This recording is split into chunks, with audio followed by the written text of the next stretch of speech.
Okay, guys, we are going to allow us to look at physics. I'm going to start from the background. So we'll start with first topic in physics, which is quantities and measurement. Quantities and measurement. So quantities and what measurement. So let's look at quantities. So what do you have to know about quantities? We have two quantities in physics.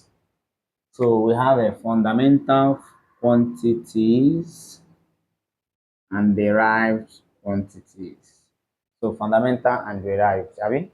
So if you come to fundamental, so one thing here is that if you know fundamentals, others are derived. So don't stress yourself about derived.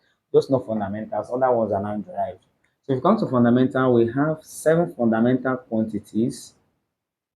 I call them MLTT core. MLTT core. Good.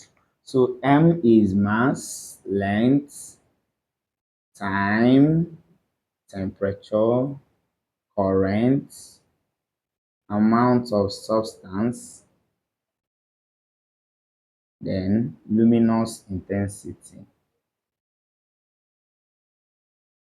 So what are the things you need to know about these guys? So what is this is MLTT core. These are the fundamental quantities. Just if you know the quantities, next is to know their units. You understand? If you come to derived, the fundamental units for mass is in kilogram. What does it really mean?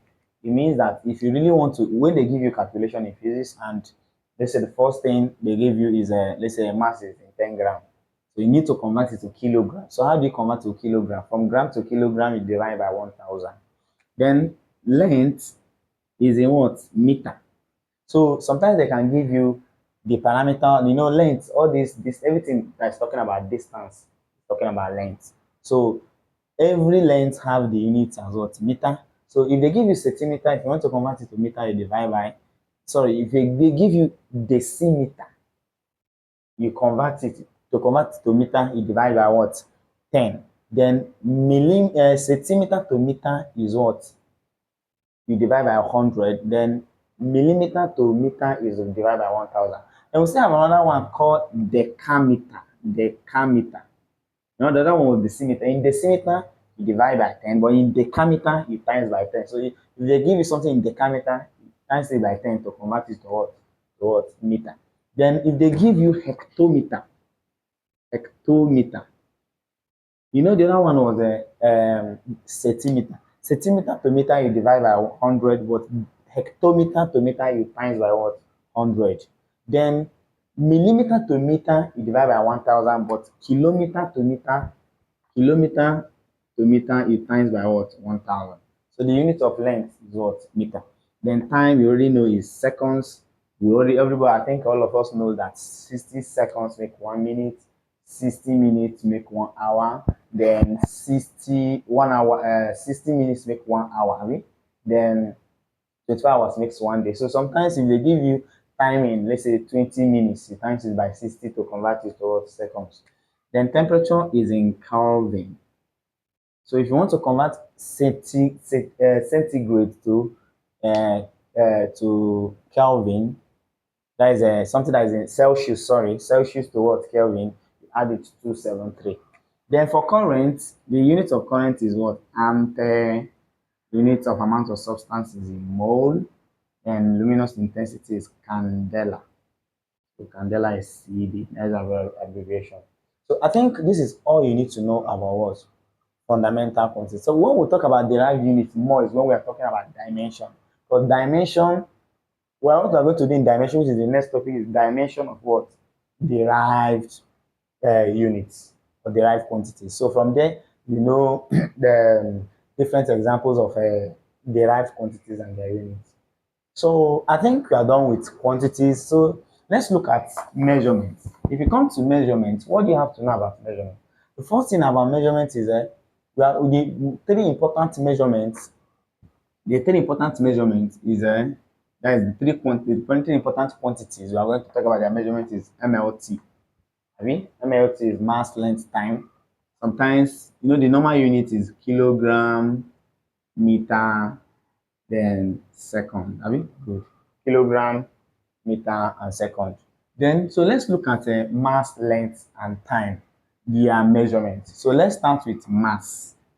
So the first thing when we're talking about mass is we have to compare mass and weight. It's a popularly asked question, both in exam, right? Why they can just ask you list, let's say four, five differences between mass and weight. So we're going to look at what mass and weight, the differences, mass and weight. So if you come to mass, this is weight. So the first thing you need to know, just like the tabular form, first you need to know their definition. What is mass? Mass is quantity of matter contained in a body. While weight is force that pulls object towards the center of earth. Do you understand? Mass is quantity of matter contained in a body. Weight is a force that pulls object towards the center of earth. The next one is their unit. What is the unit of mass? Kg.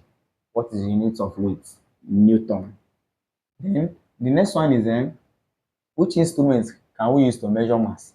I would normally say MBC or MBC. So mass is measured with beam or chemical balance. So we say the MBC means that mass is measured with that beam or chemical balance. So we say beam or chemical balance. Then for weight is measured with spring balance. Good.